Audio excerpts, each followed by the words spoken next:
Pour mon trading de CFD, je veux une plateforme différente. Des graphiques personnalisables, une exécution rapide, des spreads serrés, avec un acteur reconnu présent en France. Trader différemment avec CMC Markets.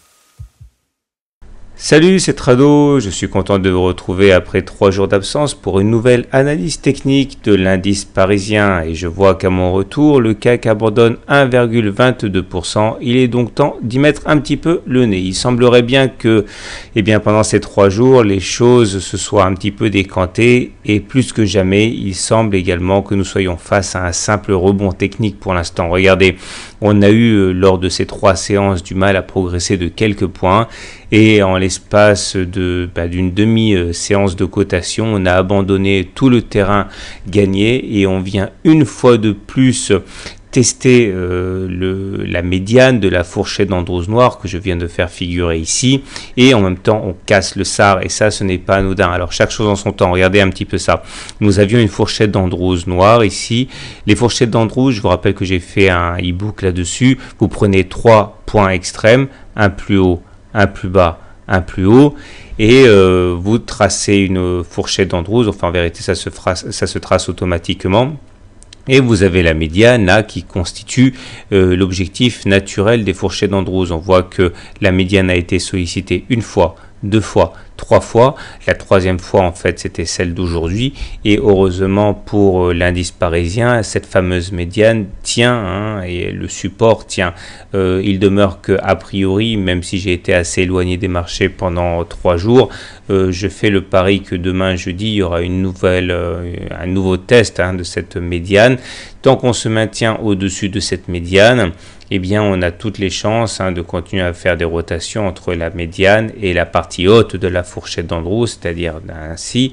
Attention, en cas de cassure de la fourchette, de la médiane de la fourchette d'Andrews, dans ce cas, c'est vers le bas qu'il faudrait regarder. Bon, alors, cette fourchette d'Andrews est un petit peu iconoclaste, puisque regardez, elle est tracée avec 3 bougies seulement. Normalement on dit qu'il en faut 4, mais vu le profil de la médiane qui semble effectivement jouer un rôle de référence, et je pense qu'elle est valable. On verra demain. En tout cas, il faut se méfier parce que le SAR a lâché. Alors je vous rappelle ce que c'est le SAR. Je vous rappelle que ce SAR a été très efficace lors des dernières semaines pour justement anticiper les changements de tendance. Le SAR ou Stop and Reverse est constitué en fait de petits points qui peuvent être verts ou rouges et c'est un excellent détecteur de tendance. Lorsque les points sont rouges, la tendance est baissière et lorsque les cours traversent les petits points rouges, ils deviennent dans ce cas verts et cela signifie que la tendance devient haussière. Et il faut savoir que ces petits points, le stop and reverse, jouent un rôle également de résistance et de support puisque très souvent lorsqu'ils sont touchés, ils vont servir de matelas et les cours vont rebondir dessus. Et le même scénario se dessine lorsque l'on vient se cogner la tête contre les petits points rouges, ils ont tendance à devenir résistance. Alors si j'en parle, c'est parce que justement, regardez, ce qui s'est passé aujourd'hui, c'est que les petits points verts se sont mués en points rouges, autrement dit le SAR est redevenu baissier.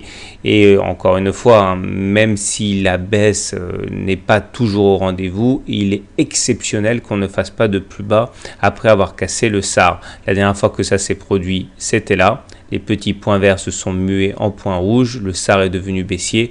Vous pouvez apprécier la qualité quand même du SAR en tant que détecteur de tendance. Donc méfiez-vous, on est vraiment dans une situation assez délicate.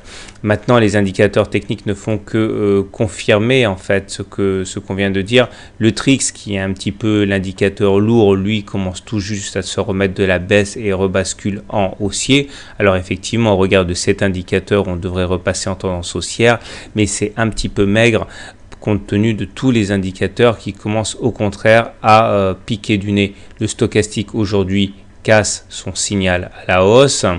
Vous avez également le MACD qui recommence à décroître. Heureusement, il est toujours au-dessus de son signal, mais il n'en est pas très loin. Et le momentum recroise la ligne des zéros à la baisse, on redevient négatif. Dernière chose qui est également très importante, c'est que sur les volumes, nous voyons une augmentation significative des volumes sur la séance d'aujourd'hui. Autrement dit, La baisse à laquelle on a assisté aujourd'hui n'est absolument pas fortuite, bien au contraire, puisqu'elle se fait avec une augmentation des volumes. Méfions donc, nous, de la séance de demain. Regardez, on pourra néanmoins compter sur la présence de cette oblique haussière de support. Elle pourrait recueillir les cours demain aux alentours des 4300, un seuil éminemment psychologique. En tout cas, faites attention. Je terminerai avec la minute Ishimoku.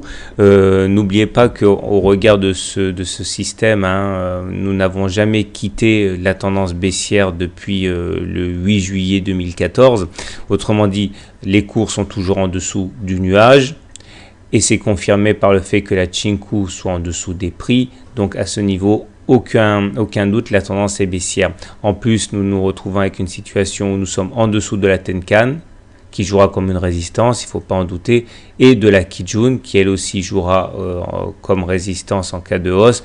Donc on a quand même une convergence d'éléments extrêmement négatifs, ce qui me vaut effectivement le fait de penser que demain on devrait avoir un nouveau test du support, et malheur si on le casse à la baisse.